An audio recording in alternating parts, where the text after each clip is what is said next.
बच्चों आज हम लोग बायोलॉजी का क्लास करेंगे, जो कि पीछे क्लास से बहुत सारा प्रश्न मैच करेगा, इसलिए बहुत ही हल्का महसूस होगा आप लोगों को। देखिए, और चाहते हैं कि अगला क्लास जो होगा वो भी हल्का महसूस हो, तो उसके लिए आज के क्लास में आपको पूरा ध्यान देना होगा प्रश्न पर, ठीक है। तो पहला प्रश्न देख रहे हैं, लिखा है कि मानव आँख का कॉर्निया, क्या लिखा हुआ है? मानव आँख का कॉर्निया। मानव आँख का कॉर्निया अंग दान में दिया जाता है, यानी कि इसमें आंसर अलग से नहीं दिया है, उसी में सेट कर दिया है कि मानव आँख का यदि किसी व्यक्ति को आँख की ज़रूरत हो जाए तो आप कहते हैं ना कि दूसरे का आँख इसमें लगाया गया है, तो दूसरे के आँख में ऐसा कौन सा भाग लगाया जाता है? उसको हम लोग कॉर्निया कहते हैं, या उसको हम लोग नेत्र पटल भी कहते हैं, ठीक है, या दृष्टि पटल भी उसको हम लोग कहते हैं, ठीक है। तो अब चलते हैं अगले प्रश्न पर। प्रकाश संश्लेषण में हरे पौधे के द्वारा कौन सी गैस छोड़ी जाती है? ऑक्सीजन। बताए थे कल के क्लास में कि हरे पौधे के द्वारा कौन सी गैस छोड़ी जाती है? ऑक्सीजन। ऑक्सीजन, ठीक है। तो प्रकाश संश्लेषण में हरे पौधे कौन से गैस छोड़ते हैं? ऑक्सीजन। ऑक्सीजन का सूत्र क्या? O2। O2। संकेत क्या होता है? O2 होता है, ठीक है। प्रकाश संश्लेषण प्रकाश ऊर्जा को किस ऊर्जा में परिवर्तित करता है? रासायनिक ऊर्जा में। पता है ना पहले से? प्रकाश ऊर्जा को रासायनिक ऊर्जा में बदलता है, ठीक है। चलिए अगला प्रश्न है, रुधिराणु में लाल रक्त कोशिकाएं जो पाई जाती है वह आपको कितना % पाई जाती है? 40%। चलिए, तो रुधिराणु में लाल रक्त कणिकाएं जो होती है वह पूछ रहा है कि कितना % होती है। सबसे पहले यहाँ ध्यान दीजिए, रुधिराणु, रुधिराणु का मतलब, रुधिर का मतलब खून, और रुधिर जो अणु मिलकर के हो गया रुधिराणु। तो रुधिर का अणु मतलब कि खून में लाल रक्त कोशिकाएं जो पाई जाती है वह कहता है कि कितना % पाई जाती है? लाल रक्त कोशिकाएं आपको 40% पाई जाती है। कितनी पाई जाती है? 40% पाई जाती है। और लाल रक्त कोशिकाओं को ही अंग्रेजी में हम लोग RBC कहेंगे, red blood cell, red blood cell या सेल्स, ठीक है, रेड ब्लड सेल्स कहेंगे हमको। और कितना % पाया जाता है? 40%। अब बताइए कि रक्त में और कितने और भी पदार्थ हैं, ये बताइए। रक्त में हीमोग्लोबिन। इसके अलावा कितने पदार्थ हैं? इसके अलावा भाई 3 चीज और है। कौन सा? WBC है, प्लेटलेट्स है, और इसके बाद आपको प्लाज्मा है। RBC तो हो ही गया ना, इधर ध्यान दीजिए ना, RBC तो हो गया, प्लेटलेट्स है, प्लाज्मा है और WBC, ठीक है। और RBC कितना % पाया जाता है? 40%। RBC का हिंदी क्या होता है? लाल कोशिका भी कह सकते हैं, लाल रुधिर कोशिका भी कह सकते हैं, ठीक है।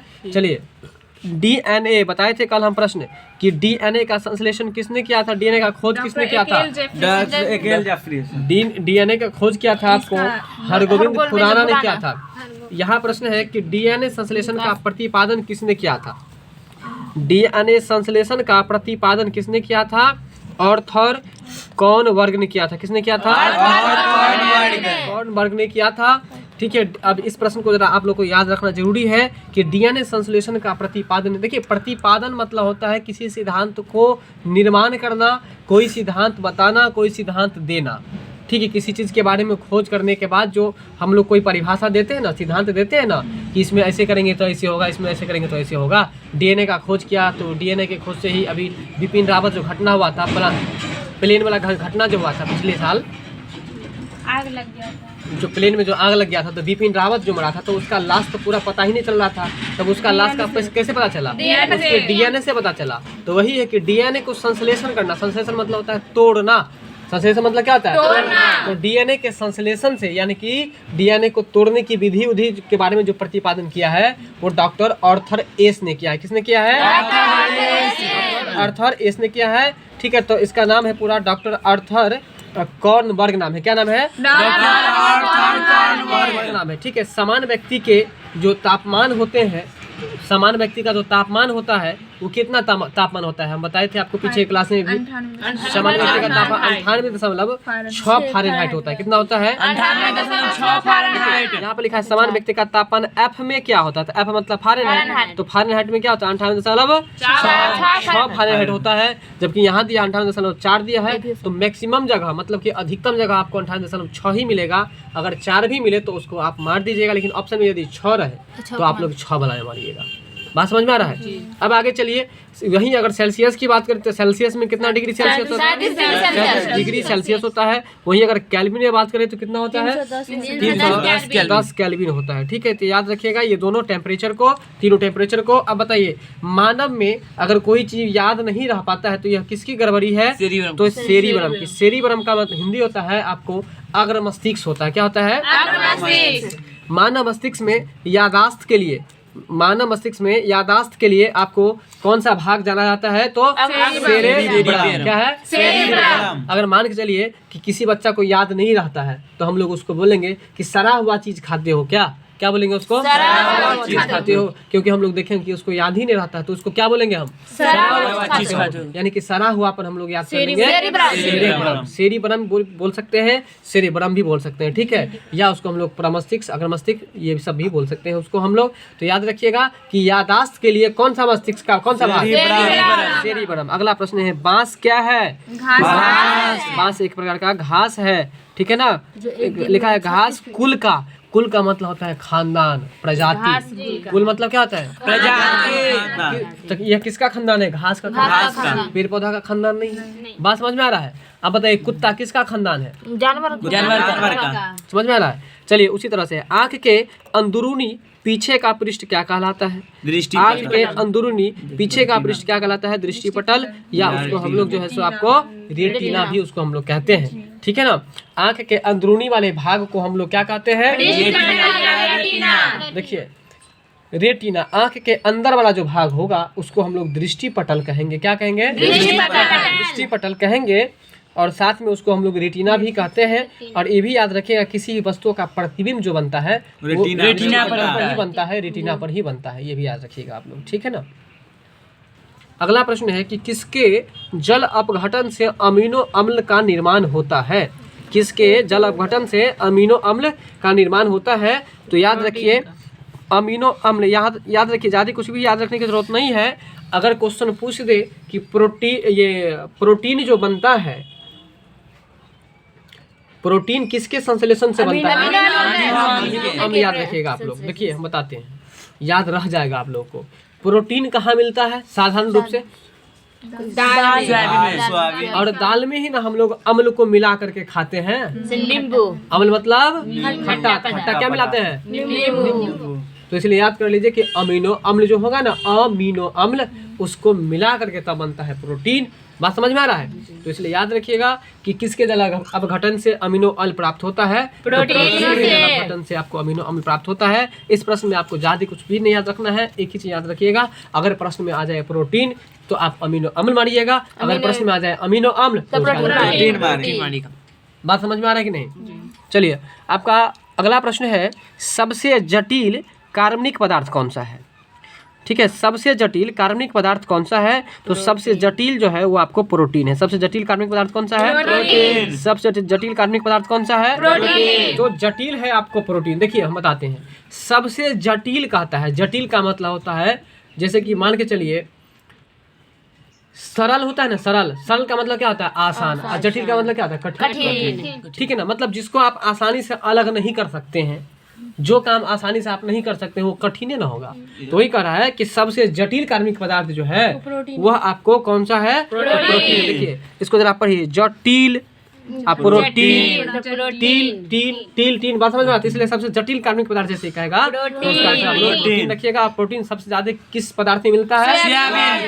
सोयाबीन में मिलता है। ठीक है, चलिए, अगला प्रश्न है, वयस्क व्यक्ति के हृदय, वयस्क व्यक्ति का मतलब समझ लीजिए, 18 वर्ष के बाद का जो व्यक्ति होता है उसको वयस्क व्यक्ति कहा जाता है। तो 18 वर्ष के बाद की जो व्यक्ति के हृदय की स्पंदन होती है, स्पंदन मतलब धड़कना, स्पंदन मतलब धड़कना। तो स्पंदन जो है प्रति मिनट, यानी कि 1 मिनट में कितना बार धड़कता है? 1 मिनट में कितना बार? 72 बार। वही अगर हम बच्चों की बात करें तो 1 मिनट में कितना बार?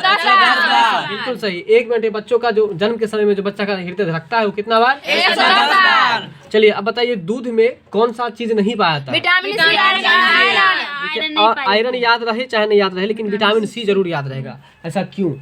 क्योंकि विटामिन सी खट्टे पदार्थ में मिलते हैं, और जब खट्टा वाला पदार्थ दूध में डालेंगे तो फट जाएगा। दूध क्या होगा, खराब हो खराब जाएगा। हो जाएगा। ठीक है, तो इसलिए विटामिन सी नहीं मिलेगा और साथ में आयरन भी नहीं मिलेगा। क्या नहीं मिलेगा, आयरन भी आपको उसमें नहीं मिलेगा। किसमें नहीं मिलेगा, दूध में। ठीक है, आयरन भी उसमें नहीं मिलेगा। देखिए बताते हैं, अगर नहीं याद रहे तो ऐसे याद रखिए कि दूध लाने के लिए आप किसी के यहाँ जाते हैं, जिस दिन अगर मान के चलिए कि भैंस नहीं लगती है या गाय नहीं लगती है, तो हम लोग बोलते हैं कि आय नहीं भैल, आप कहले ले। बात समझ में आ रहा है, क्या बोलते हैं, आय नहीं भैल, आप कहले ले। तो आय नहीं भैल मतलब आयरन, और आयरन और विटामिन सी जो है आपको नहीं मिलेगा। अगला प्रश्न है कि रक्त में जो लाल रंग होता है किसके कारण, ठीक है, रक्त का लाल रंग किसके कारण से, और टमाटर का रंग लाल किसके कारण से, किसके कारण से, लाइकोपीन। और टमाटर में कौन सा अम्ल पाया जाता है, कौन सा अम्ल पाया जाता है, ऑक्जेलिक अम्ल पाया जाता है। अच्छा, कैंसर से लड़ने के लिए आपको एक मछली उपयोगी है, मतलब अगर आप किसी व्यक्ति को कैंसर नहीं हो उसके लिए अगर आप तारा मछली कभी कभी खाएंगे तो अच्छा, मतलब कोई ये संभावना नहीं रहेगा आपको कि मतलब कैंसर हो। ठीक है, तो कैंसर से बचने के लिए कौन सा मछली उपयोगी है, तारा मछली। तारा मछली याद रखिएगा। कैंसर से बचने के लिए कौन सा मछली उपयोगी है, तारा मछली उपयोगी है। ठीक है,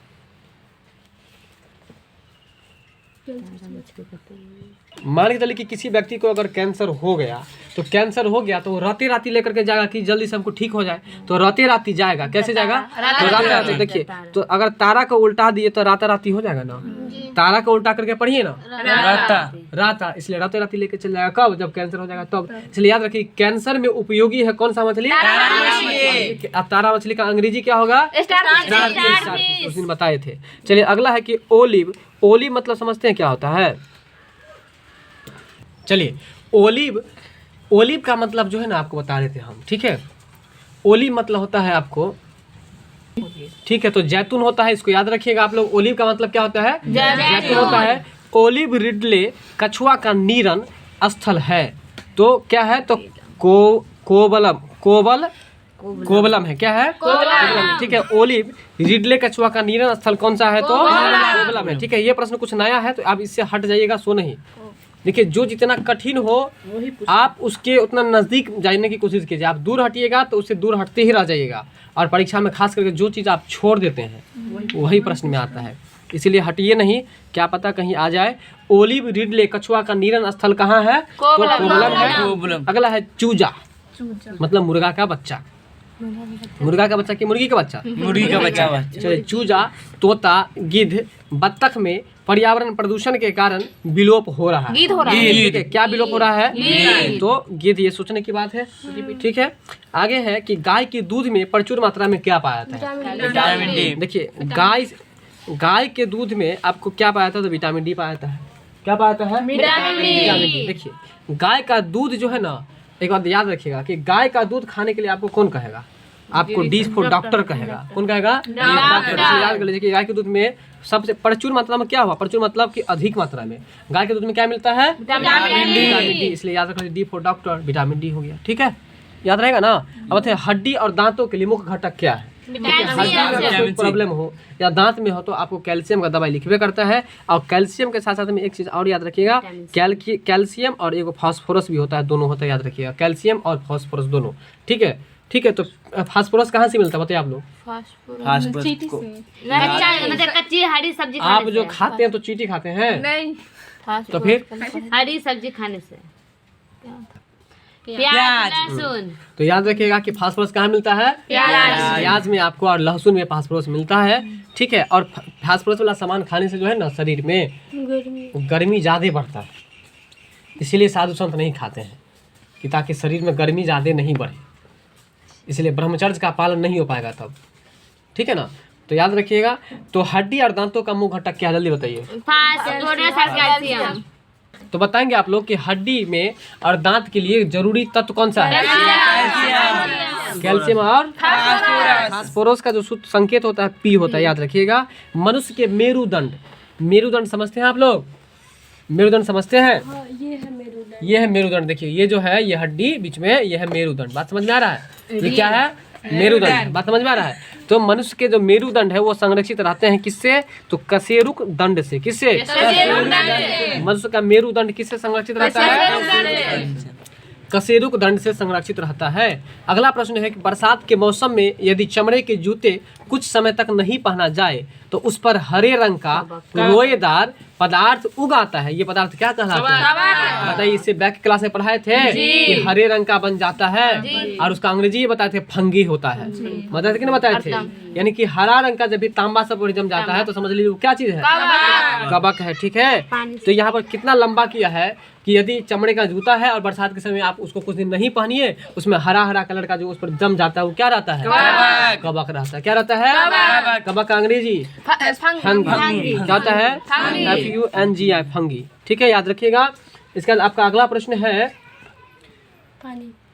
कि शरीर के ताप अस्थाई, ये कल भी प्रश्न हुआ था कि शरीर के ताप अस्थाई को धारण करने वाली ग्रंथि कौन सी है? मतलब सीधा अर्थ में अगर कहें तो इसका क्वेश्चन ये होगा कि शरीर के तापों का नियंत्रण कौन करता है? तो शरीर के ताप का नियंत्रण करता है हाइपोथैलेमस ग्रंथि। कौन सा ग्रंथि है? शरीर के ताप अस्थाई को धारण करने वाली कौन सी ग्रंथि है? तो हाइपोथैलेमस ग्रंथि, यानी कि शरीर के ताप को वह नियंत्रण करके रखता है। कौन? देखिए बताते हैं, जब आपका शरीर का टेम्परेचर बढ़ जाएगा तो आप क्या कहिएगा कि हमको हाइपर टेंशन हो गया है। क्या कहिएगा? हाइपर टेंशन हो गया है।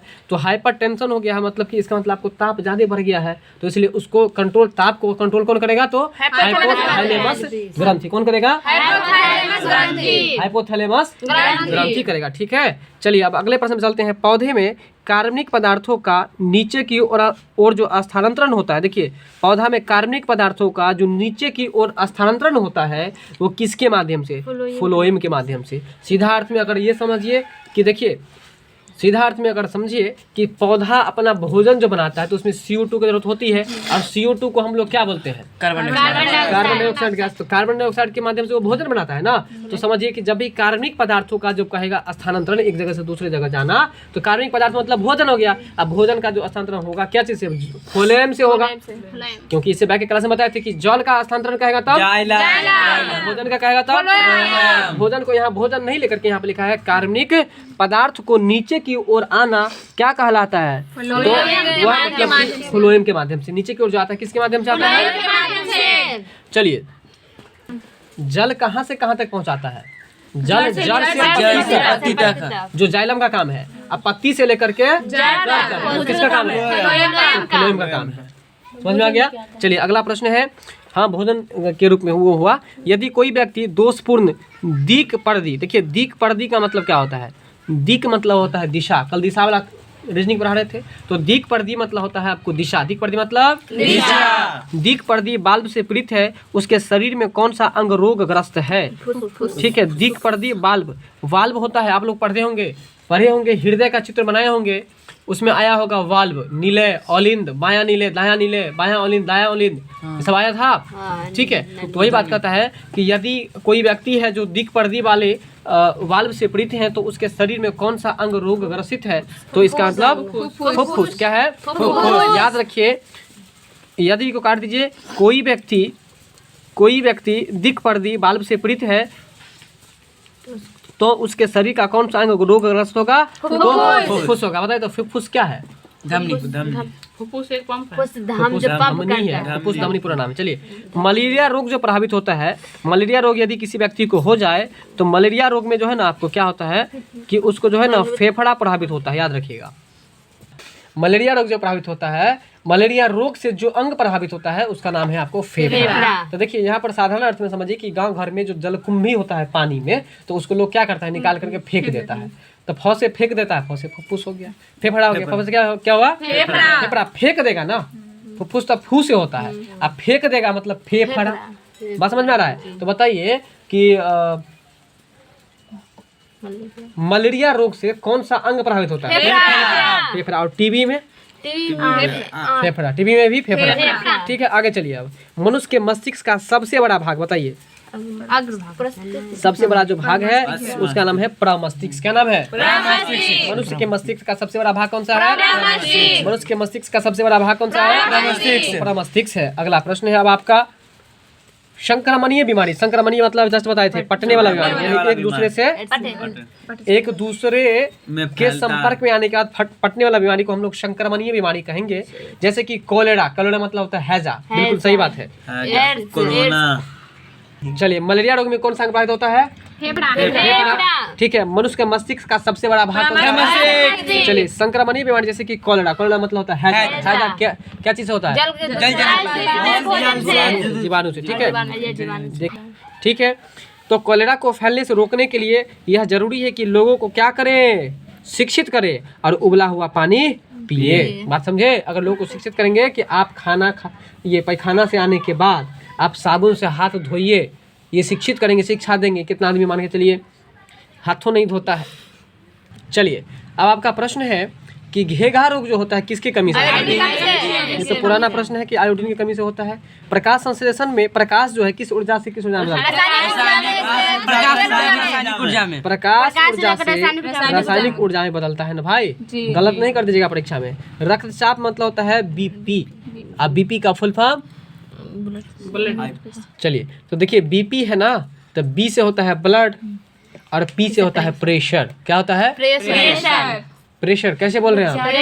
तो ये प्रेशर जो होता है, ये प्रेशर का मतलब होता है दबाव, यानी कि आपके खून में स्पीड थोड़ा ज़्यादा बढ़ जाता है। और जब खून में स्पीड ज़्यादा बढ़ता है तो आपके मस्तिष्क में ज़्यादा बढ़ता है। जब मस्तिष्क में ज़्यादा बढ़ता है तो आपको बोलना ज़्यादा, इसीलिए बीपी का आदमी जब देखेगा जब ज़्यादा बोलने लगे तो उसको स्थिर कीजिए, समझ लीजिए कि उसको बीपी जो है ना, ब्लड प्रेशर बहुत बढ़ गया है, इसलिए उसको बोलने पर कंट्रोल करवाइए।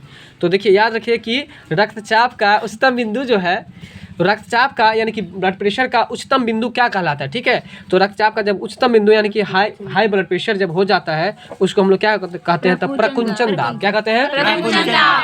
देखिए, उच्चतम बिंदु है ना, मतलब सबसे ऊंचा बिंदु। तो जब सबसे ऊंचा बिंदु हाई ब्लड प्रेशर हो जाएगा तो हम लोग एक दूसरे को कूच देंगे ना, इसलिए याद कर लीजिए कूच देंगे यानी कि रक्तचाप हाई प्रेशर होता है, इसलिए प्रकुंचन, कूच देंगे यानी कि कुंचन यानी कि प्रकुंचन दाब। बात समझ में आ गया?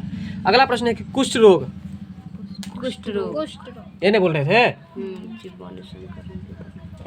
ठीक है, तो कुष्ठ रोग जो होता है, ये सबसे पहले समझ लीजिए कि कुष्ठ रोग कैसा होता है। ठीक है, तो कुष्ठ रोग होता है, सबसे पहले बात याद रखिएगा कि किससे? जीवाणु से होता है। किससे होता है? जीवाणु से होता है। अगला प्रश्न है तारपीन का तेल। कौन सा तेल है? तारपीन का तेल। कहाँ से प्राप्त होता है? चीड़ के पेड़ से। किससे? देखिए, एक बात बताते हैं, तरकुन खाए हैं? तरकुन खाए आप लोग?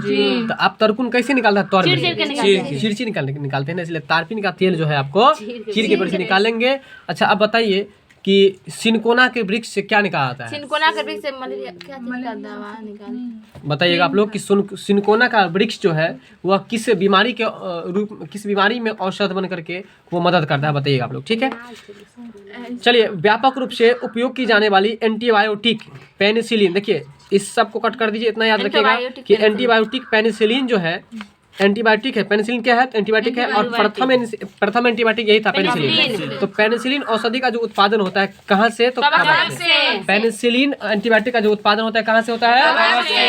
कवक से होता है। ठीक है, तो बताइए कि आप लोग को आज का पढ़ाई कैसा लगा? अगर अच्छा लगा तो 2-4 प्रश्न का जवाब दीजिए।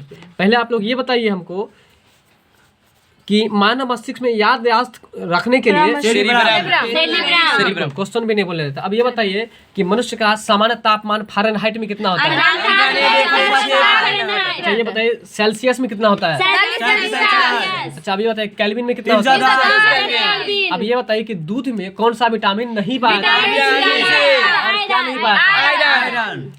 चलिए, अब ये बताइए आप लोग की शरीर में ताप को जो नियंत्रित करता है वो कौन सा ग्रंथि करता है? कौन सा ग्रंथि है? हाइपोथैलेमस। तो कौन सी ग्रंथि है जो ताप को नियंत्रित करता है? अब ये बताइए पेनिसिलिन कहाँ से प्राप्त किया जाता है? कवक से। तारपीन जो है सो तारपीन का तेल कुष्ठ रोग किससे होता है? जीवाणु संक्रमण के कारण। ठीक है, अब ये बताइए आप लोग कि पौधों में कार्बनिक पदार्थ जो है सो ऊपर से नीचे, ठीक है, और जड़ से पत्ती तक। क्वेश्चन भी तो बोलने दीजिए। अगला प्रश्न है कि हड्डी के लिए मुख्य तत्व कौन सा है? दांत के लिए? अच्छा, कैल्शियम फास्फोरस सही है। कैंसर से लड़ने के लिए किस मछली? कौन? ताबा मछली बोले? चलिए, ठीक है, वीडियो अच्छी लगी हो तो लाइक शेयर सब्सक्राइब जरूर कीजिएगा।